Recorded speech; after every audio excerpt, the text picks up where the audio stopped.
하나님의 말씀은 빌립보서 2장 19절에서 25절까지 말씀을 보겠습니다. 내가 디모데를 속히 너희에게 보내기를 주 안에서 바람은 너희의 사정을 알므로 안위를 받으려 함이니 이는 뜻을 같이하여 너희 사정을 진실이 생각할 자가 이 밖에 내게 없음이라. 그들이 다 자기 일을 구하고 그리스도 예수의 일을 구하지 아니하되 디모데의 연단을 너희가 아나니 자식이 아버지에게 함같이 나와 함께 복음을 위하여 수고하였느니라. 그러므로 내가 내일이 어떻게 될지를 보아서 곧 이 사람을 보내기를 바라고 나도 속히 가게 될 것을 주 안에서 확신하노라. 그러나 에바불로 디도를 너희에게 보내는 것이 필요한 줄로 생각하노니 그는 나의 형제요 함께 수고하고 함께 분사된 자요 너희 사자로 내가 쓸 것을 돕는 자라. 아멘. 하나님께서 사람이 필요한 모든 것을 창조하신 후에 사람을 창조하시고 하나님께서 창조한 것들을 주셨습니다. 그래서 사람은 창조될 때부터 모든 것이 부족함이 없이 풍족한 생활을 할 수 있었습니다. 하나님께서 없는 것을 있으라 하심에 있었더라 라고 말씀하시므로 필요한 모든 것들을 있게 함으로 있는데 또 있게 해서 더 많아지고 더 많아지는 걸 그걸 성경에서는 풍성이라 그렇게 말하기도 하고요. 또 플러스라 더하기 때문에 그렇게 말하기도 합니다. 따라서 우리가 많아지는 걸 가리켜서 플러스라고 말하고 이제 적어지는 가리켜서 마이너스라고 말하고 있습니다. 한국적으로 말을 한다면 많아지는 것을 흑자라고 말하고요. 적어지는 것을 적자라 그렇게 말합니다. 인생 역시 우리가 살아가는 과정 속에 흑자 인생을 살아가는 사람이 있는 반면에 때로는 적자 인생을 살아가기도 합니다. 물질적으로나 어떤 사업을 하다 보면 잘 인컴이 좋을 때도 있지만 적자 날 때도 있고 마침내 적자를 통해서 사업을 접어야 할 때도 있다는 사실이죠. 이런 과정을 통해서 우리가 플러스의 인생을 살아가려면 어떻게 할 것인가 하는 겁니다. 바로 하나님께서 아담을 창조하실 때에 모든 걸 주시고 에덴 동산을 관리하도록 주셨습니다. 한마디로 플러스 인생으로 살아가게 한 것이죠. 그런데 아담이 하나님 말씀에 불순종함으로 에덴 동산에서 쫓겨나자마자 그때부터는 마이너스 즉 적자 인생을 살게 될 수밖에 없었다는 것입니다. 다시 우리가 한마디로 적자 인생이 아닌 흑자 인생으로 살아가려면 하나님 안에 있어야 한다는 것이죠. 다시 말씀드리면 하나님을 잘 섬기게 되면 바로 흑자 인생으로 살아갈 수가 있다. 그렇게 성경은 말씀하고 있습니다. 그래서 오늘은 플러스의 인생, 한마디로 흑자 인생에 대해서 말씀의 은혜를 나누고자 합니다. 가장 먼저 누가 흑자이제 인생이냐? 위로해 주면서 사는 사람이 플러스의 인생에 사는 사람이다. 이렇게 말씀을 드릴 수 있는데요. 오늘 본문에 19절에 보게 되면 디모데를 속히 너희에게 보내기를 주 안에서 바람은 너희가 사정을 알므로 안위를 받으려 함이라. 이 안위라는 말이 위로라는 단어입니다. 위로, 사람이 살아가는 과정 속에 힘들고 어려울 때에 가장 바로 필요한 말이 있습니다. 그 말이 바로 위로의 말입니다. 위로의 말, 괜찮아, 잘 될 거야, 걱정하지 마. 이런 한마디가 힘든 사람이 바로 다시 힘을 얻고 용기를 얻어서 어려움을 극복해 나갈 수가 있다는 것이죠. 그래서 우리가 살아가는 과정 속에 위로의 말은 삶의 원동력이 될 수가 있다. 이렇게 볼 수가 있습니다. 그렇지 않아도 어려움을 당하는 사람에게 내 그럴 줄 알았어. 당신 하는 일이 뭐 그렇게 항상 그렇지 뭐 이런 식으로 말하게 되면 얼마나 참 힘들겠습니까? 그런데 바로 유리의 말로 신경 쓰지 말라, 걱정하지 말라, 하나님이 계시지 않느냐 이런 식으로 유리해 준다면 다시 힘을 얻을 수가 있다는 것이죠. 그런데 이런 유리의 말로 진정한 위로가 있고요, 거짓된 위로가 있다는 거예요. 그러면 진정한 위로는 누가 진정한 위로할 수가 있느냐? 다시 오늘 본문에 보게 되면 너희의 사정을 알므로, 사정이라는 말은 너 형편, 처지, 환경을 안다는 말이죠. 사정이라는 말은 형편, 처지, 환경을 다 일컬어서 말하는 것입니다. 한마디로 남의 사정, 즉 너의 사정을 잘 알고 있는 사람이 바로 한마디 할 때에 위로가 된다는 것이죠.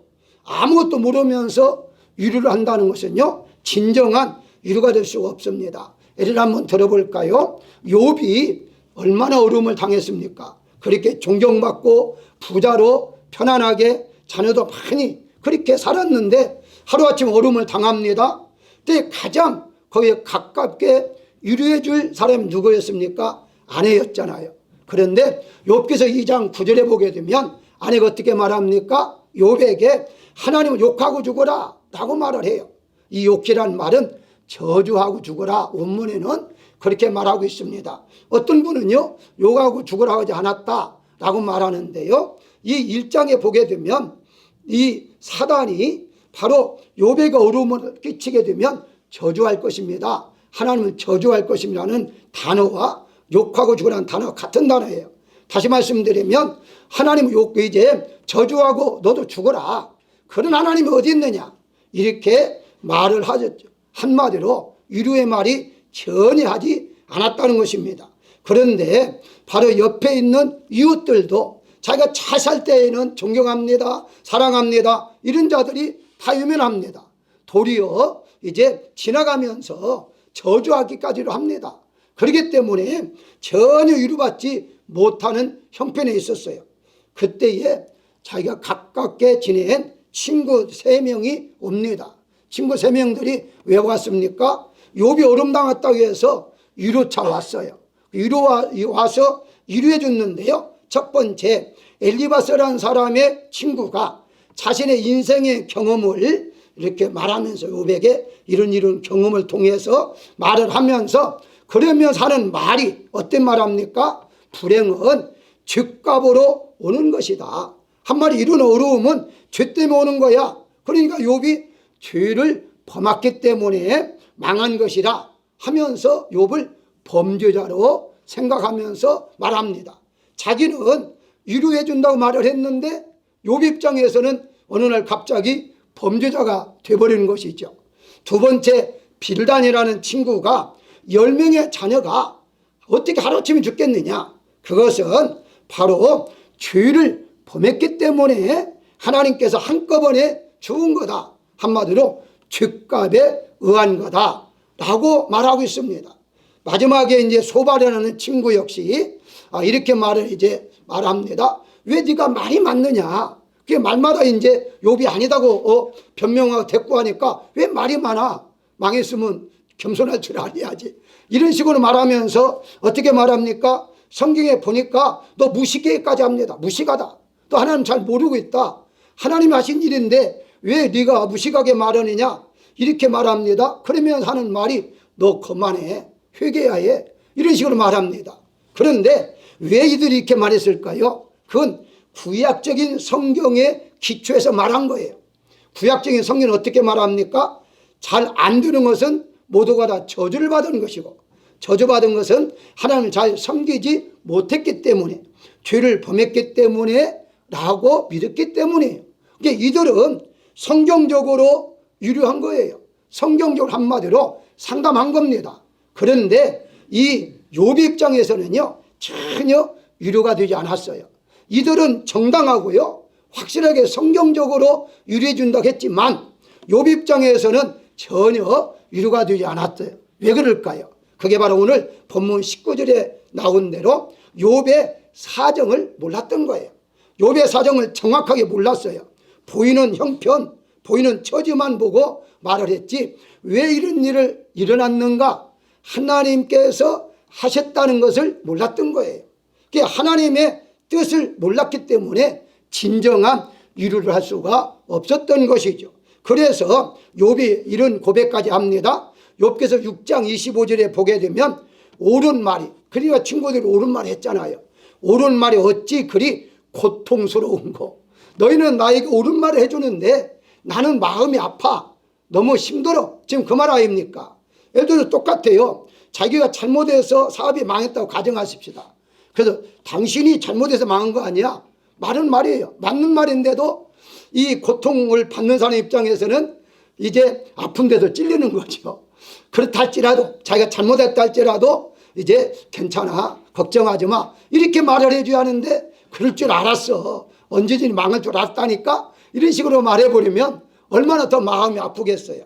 그러니까 욥 입장에서도 너희 옳은 말이 어찌 그리 내 마음에 고통스러운가. 욥기서 16장 2절에 보게 되면 너희는 다 재난을 주는 위로자다 라고 말합니다. 너희가 나에게 위로해 주지만 재난 원문에 보니까 고통으로 번역되더라고요. 너희가 나에게 위로해 주는 말을 하지만 나에게는 너의 말이 도리어 고통이야.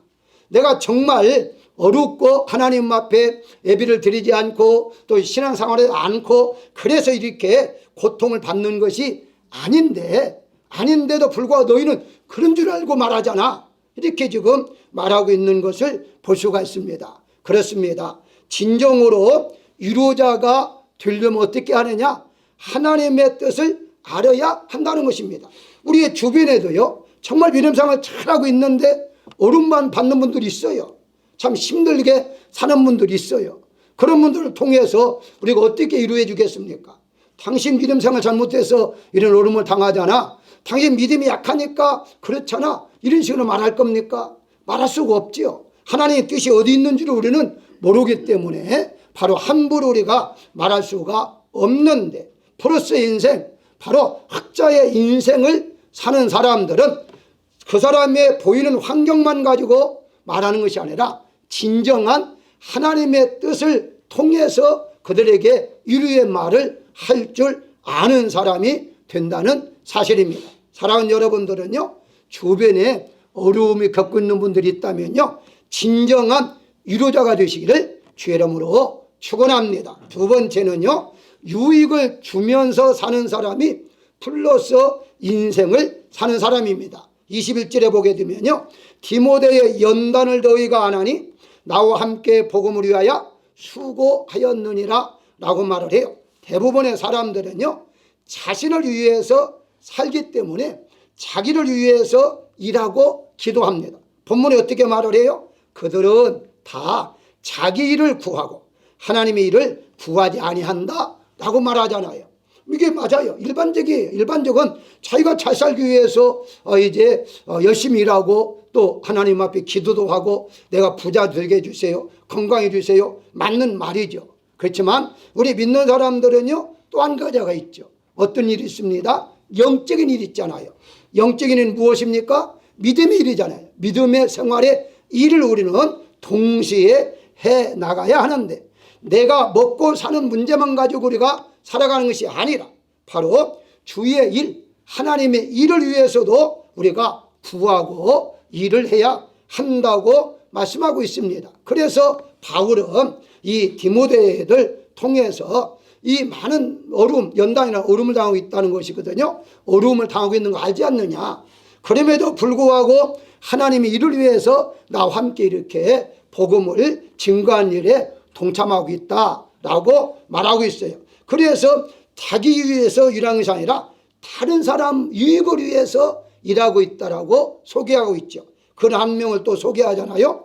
에바브로디도라는 사람도 소개합니다. 25절에 보게 되면 에바디도를 통해서 함께 수고하고 바울이 쓸 것을 공급해 주는 일을 하고 있다라고 말하고 있어요. 여러분들 이 두 사람을 보게 되면요, 바로 디모데는 목회자입니다. 그리고 에바디도는요, 평신도예요. 목회자라든가 평신도 따지지 아니하고 하나님 일을 하는 데는요, 바로 열심으로 일을 해야 하는 건데, 여기에 보기에는 얼마나 일을 했느냐면요, 에바디도가 병이 들어 죽게 되었습니다.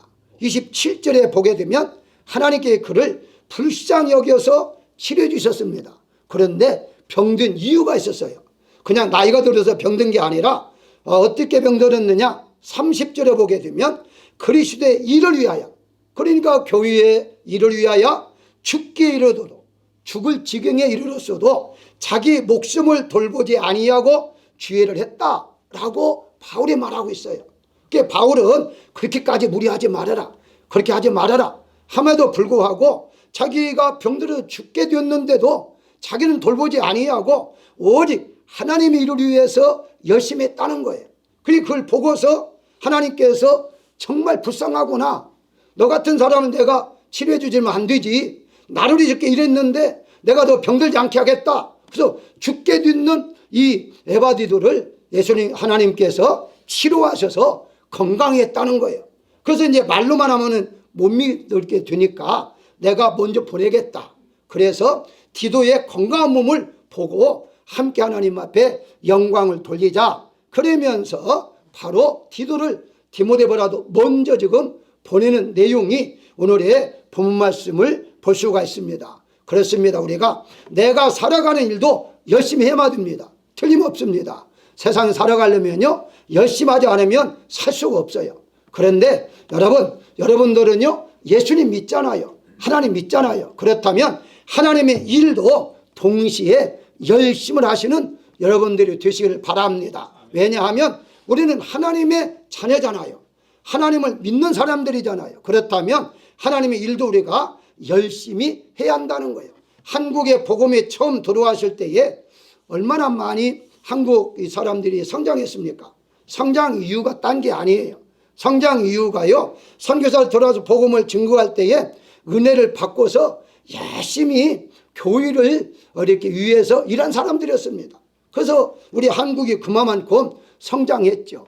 옛날 사람들은요, 은혜를 받으면 어떻게 교회를 세우자, 교회를 건축하자. 그래서 낮에는 일하고요, 밤에는 나와서 시골 같은 경우는 벽돌을 만들어 가지고요, 흙벽돌을 만듭니다. 흙벽을 만들어서 그래서 그걸 조금씩 쌓아서 교회를 건축하고, 그런 과정을 통해서 오늘날에 세계 10대의 경제국으로 성장한 것도 하나님의 복을 받았다는 사실을 우리가 누구든지 다 인정할 수밖에 없다는 건 아닙니까? 젊은 사람들이 은혜를 받으면요, 바로 주님을 위해서 일하겠다 해서 신학교들 많이 갔습니다.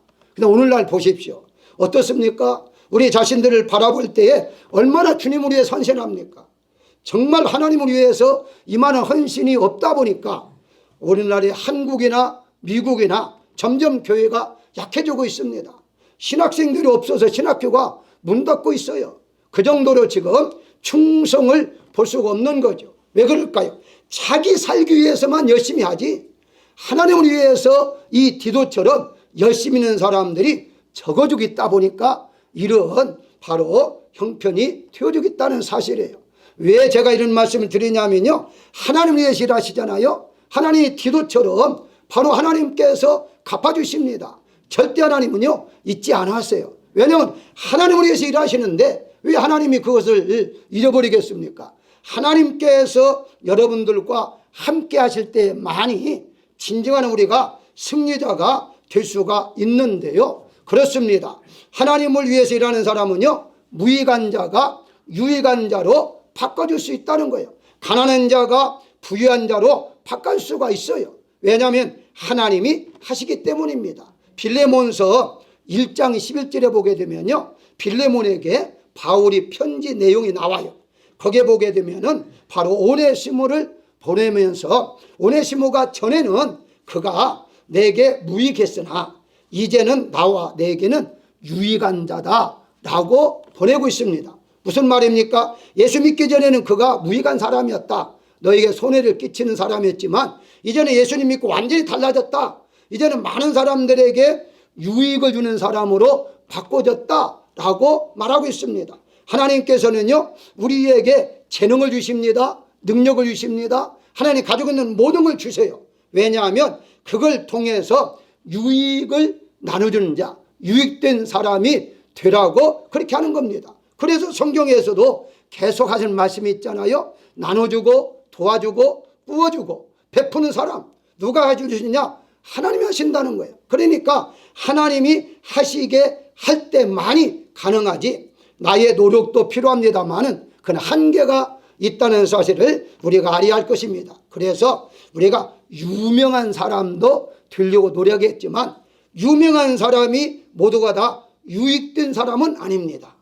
유명한 사람이 아니다 할지라도요, 다른 사람을 유익된 사람, 유익을 주면서 사는 사람들이 있다는 거예요. 가정에서는 마찬가지예요. 아내가 나에게 손해 끼친 아내가 있을 수 있습니다. 유익을 준 아내가 있어요. 어떤 분은 그렇게 말하더라고요.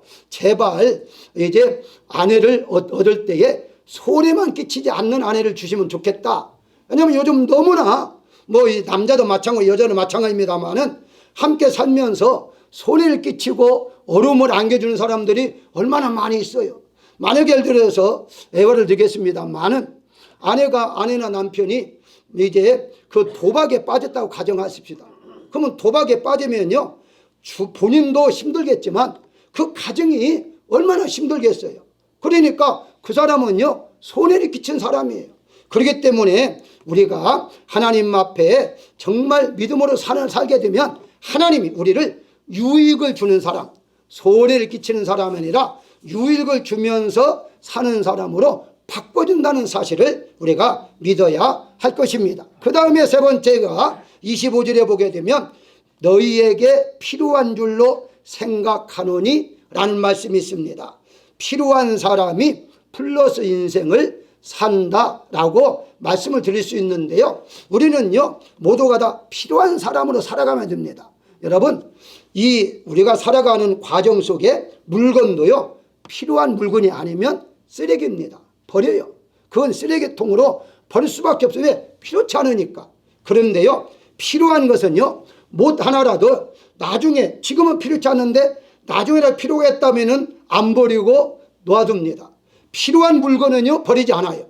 필요치 않는 물건은 버리게 되어 있습니다. 세상도 마찬가지입니다. 세상에서도요, 필요한 사람은 바로 하나님께서나 사회에서나 반드시 함께 가기를 원하지만 필요하지 않은 사람은요, 도태될 수밖에 없다는 것을 우리가 알아야 할 것입니다. 그렇습니다. 이뿐만 아니라 우리가 잘 아는 백현한 사람이 말한 게 있잖아요. 우리는 이 예화는 너무나 잘 알고 있습니다만 남을 희생시키기 위해서 함정을 파놓고 기다리고 있는 거미 같은 그런 인생도 있다고 하고요.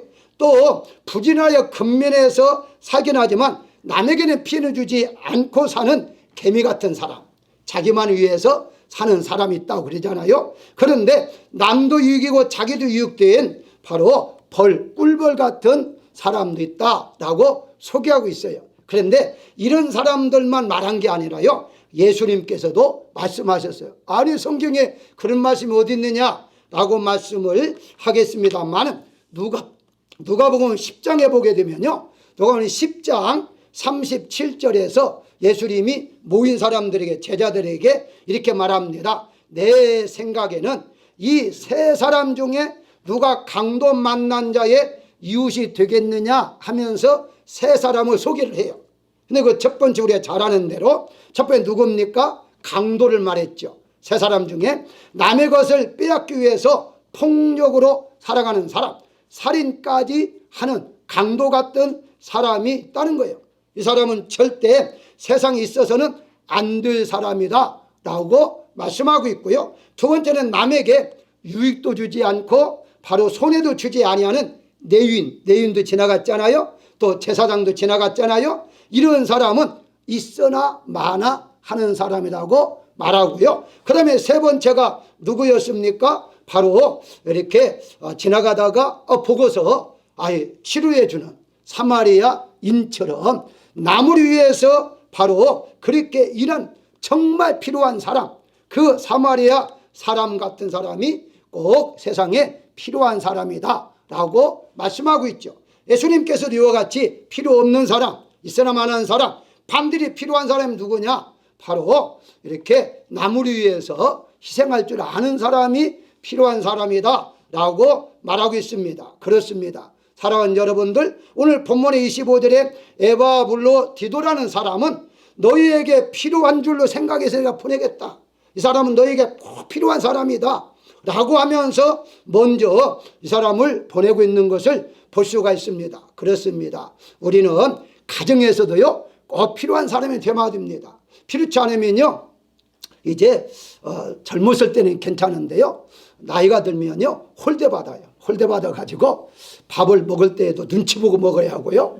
왜냐하면 필요치 않는데 밥만 자꾸 먹으니까 얼마나 미웠겠어요. 그럴 때는 빨리 하다못해 쓰레기라도 내 담당으로 딱 정하고 이제 쓰레기를 나는 내가 평생 동안 죽기까지 쓰레기를 버리겠습니다. 아내에게 약속을 한다든가 아니면 방은 내가 치우겠습니다 한다든가 설거지는 내 담당입니다. 조금이라도 도와줘야만이 그래도 밥 한 그릇 얻어먹고 살지 그냥 앉아가지고 국 갖고 와라 밥 갖고 와라 못 갖고 와라 하면 그다음부터는 눈칫밥을 먹으면서 살 수밖에 없어요. 가정에서나 사회에서나 반드시 필요한 사람이 우리가 돼야 하는데 놀랍게도 하나님께서는요 우리에게 이와 같이 필요한 사람으로 하나님께서 만들어주신다는 거예요. 그래서 지혜도 주시고 지식도 주시고 우리에게 능력을 허락해서 많은 사람들에게 인정받고 사랑받고 존경받는 사람들로 만들어 가시는 분이 누구냐? 하나님이시라는 사실을 우리가 알아야 할 것입니다. 그런 대표적인 예가 바로 요셉이잖아요. 요셉은 노예로 팔림받았지만 노예를 하나님께서 바로 지혜를 주어가지고 꼭 필요한 가정에 필요한 사람 만들었잖아요. 그리고 감옥에서 필요한 사람으로 만들었잖아요. 나라에 필요한 사람으로 결국은 만들었잖아요. 가는 곳마다 하나님은 그 사람이 필요한 사람으로 만들어서 인정받고 살겠다는 사실이에요. 하나님이 여러분들에게 정말 필요한 사람으로 만들어서 사용하는 분임을 믿으시기를 주의 이름으로 축원합니다. 마지막으로 우리가 생각할 것은요 부유한 사람이 플러스 인생을 사는 사람이다. 부유한 사람 요한복음 6장 11절에 보게 되면요 예수님께 떡을 가져 축사하시고요 그들에게 원대로 주시니 마음껏 먹도록 주었습니다. 뭐 한 그릇씩 한 덩어리만 준 것이 아니라 마음껏 먹도록. 그리고 그들이 배부른 후에 라는 말씀이 있어요. 배가 부를 정도로 마음껏 먹게 했어요. 그런데 사실 그렇게 많은 음식이 있던 게 아니었어요. 우리가 알대로 오병이잖아요. 작은 것인데도 예수님께 계속해서 더 많게 만들어서 그렇게 많은 사람들이 먹게 만들었다는 사실을 볼 수가 있습니다. 무슨 말입니까? 예수님께서는요 적은 것도 많게 하시고 없는 것도 있게 하시는 분이 바로 하나님이십니다. 그렇기 때문에 우리가 예수님을 믿게 되면요 예수님 안에서는 모두가 다 풍족하고 부유하게 살아갈 수가 있는데 이렇게 부자로 산다고 하니까 일반 사람들은요 바로 물질만 생각을 해요. 그래서 우리가 물질로 부자 만들려고 생각하는데요 성경에서는 그렇게 말하지 않습니다. 성경에서는요 로마서 11장 33절에 보면 지혜와 지식의 부자가 있다라고 말씀하시고요 골로새서 2장 2절에는요 깨달음 이해의 부여자가 있다고 말하고요 야고보서 2장 5절에는요 믿음의 부자가 있다고 말하고 있어요. 영어로도 리치로 번역해요. 무슨 말이냐? 우리가 영적인 면에서 믿음도 이해도 지혜도 하나님께 풍족해 줌으로 말미암아 부유하게 된다는 거죠. 그리고 물질도 부유의 부자로 하나님이 허락한다는 거예요. 그러니까 물질만 부자로 생각하지 말고 물질로도 부자가 되어야겠지만 다른 면에서도 내가 풍족하면 바로 무효하게 내가 부자로 살 수가 있는 거다 이렇게 볼 수가 있는 거죠. 그래서 부유하게 다시 말씀드리면 믿음의 부자로 살면요 물질이 없어도 걱정 없습니다. 왜냐하면 믿음이 부자니까 바로 내가 가난하다고 느끼지 않고 우리가 얼마든지 살아갈 수가 있는 것이거든요. 한마디로 말하면 하나님 안 있는 사람은요 적자 인생을 살게 하는 분이 아니다는 거예요. 마이너스 인생을 살게 하는 것이 아니라 플러스 인생 흑자 인생을 살게 하신다는 거예요. 여러분들이 세상에 태어날 때에 빈몸으로 태어났잖아요. 지금 한번 계산해 보십시오.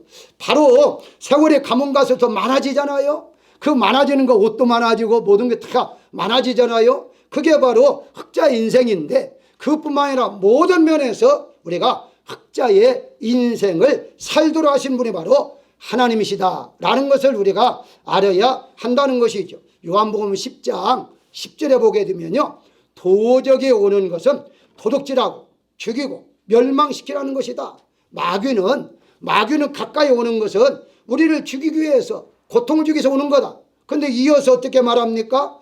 예수님이 오신 것은, 내가 온 것은 양으로 생명을 얻게 하고 더 풍성히 얻게 하랍니다. 더 풍성, 그게 바로 플러스입니다. 더 풍성하게 하기 위해서 내가 왔다. 여러분들이 살아가는 과정 속에 하나님께서는요, 풍성한 분이에요. 그러니까 여러분들에게 얼마든지 풍성하게 살 수 있도록 해주신다는 거예요. 믿음도 풍성하게 할 수 있고요, 지혜도 더 나아질 수 있고요, 물질도 더 풍성해질 수 있다는 거예요. 그게 바로 예수님이 친히 본인이 고린도후서 8장 9절에 보게 되면, 예수 그리스도는 부유하신 이로써 너희를 위하여 가난하게 되심은 그의 가난함으로 말미암아 너희가 부유하게 하려 하심이라 라고 말씀하고 있어요. 예수님은 하나님이십니다. 천지를 창조했어요. 다 하나님의 거예요. 그런데도 그런데도 불구하고 예수님께서 가난하게 이 땅에 오셨다는 거예요. 이유가 뭡니까? 우리를 부유하게 하기 위해서 그렇게 오셨다고 말씀하고 있어요. 그러니까 여러분들은요, 꿈을 가지십시오. 어떤 꿈입니까? 믿음도 부자로 살기를 원하고, 지혜도 풍성하게 부자로 살기를 원하고, 물질도 부자로 살기를 원하는 꿈을 갖고 여러분들이 살아간다면 하나님께는 모든 걸 다 가지고 계시기 때문에 바로 하나님께 여러분들에게 허락할 것입니다. 작은 지혜만 풍성한다고 해서 물질적으로 풍성해지느냐? 가능하죠. 요즘은요, 이 아이디어 세상 아닙니까? 아이디어 하나만 있어도요, 물질 같은 건 아무것도 아닙니다. 하나님께서 하나님을 믿는 경외하는 자가 지혜의 근본이다 말씀했는데, 여러분들이 얼마든지 지혜를 주시면요, 그런 아이디어가 있고 가능합니다. 그래서 여러분, 우리 학생들은요, 꿈을 가지시고 그런 아이디어를 하나만 주시면 몇백만 불 혹은 몇천만 불 이제 팔면 꼭 교회 하나 건축하십시오. 그래서 우리 한민감사학교 교회 건물을 크게 짓고 그 밑에다 이름을 갖다가 새겨 놓을 테니까, 어쨌든 하나님 앞에 구하면 주시는 것이기 때문에 하나님은 반드시 우리에게 적자 인생을 살게 하신 것이 아니라 흑자 인생 플러스 인생으로 살게 하신다는 사실을 우리가 믿어야 할 것입니다. 결론적으로 말씀을 드리면요, 하나님은 복의 근원이시기 때문에 하나님 가까이 있는 사람에게 복을 주시는 분입니다. 따라서 하나님이 가지고 있는 것 주시는 거예요. 그러다 보니까 우리가 복을 받으며 살 수가 있는 것이기 때문에 나의 형편, 나의 환경을 바라보고 좌절하거나 실망하거나 낙심하지 말고 하나님을 바라보시면 됩니다. 모든 것을 가지고 계신 하나님은 절대 우리를 적자 인생으로 살게 하신 분이 아니라 흑자 인생으로 살게 하신 분이 바로 하나님이시다. 그렇기 때문에 역사적으로 보게 되면 하나님 믿는 기독교 나라가 그만큼 바로 문화나 모든 면에서 발전하는 것도 하나님께서 지혜를 주시기 때문에 가능했다, 이렇게 볼 수가 있는 것입니다. 사랑하는 여러분들, 오늘 이 본문 말씀을 통해서 바로 하나님께 주시는 은혜에 따라 플러스 인생, 꼭 필요한 사람, 유료해 주는 사람, 바로 필요하고 유료해 주고 유익을 주는 그런 분들로 살아가시기를 주의 이름으로 축원합니다.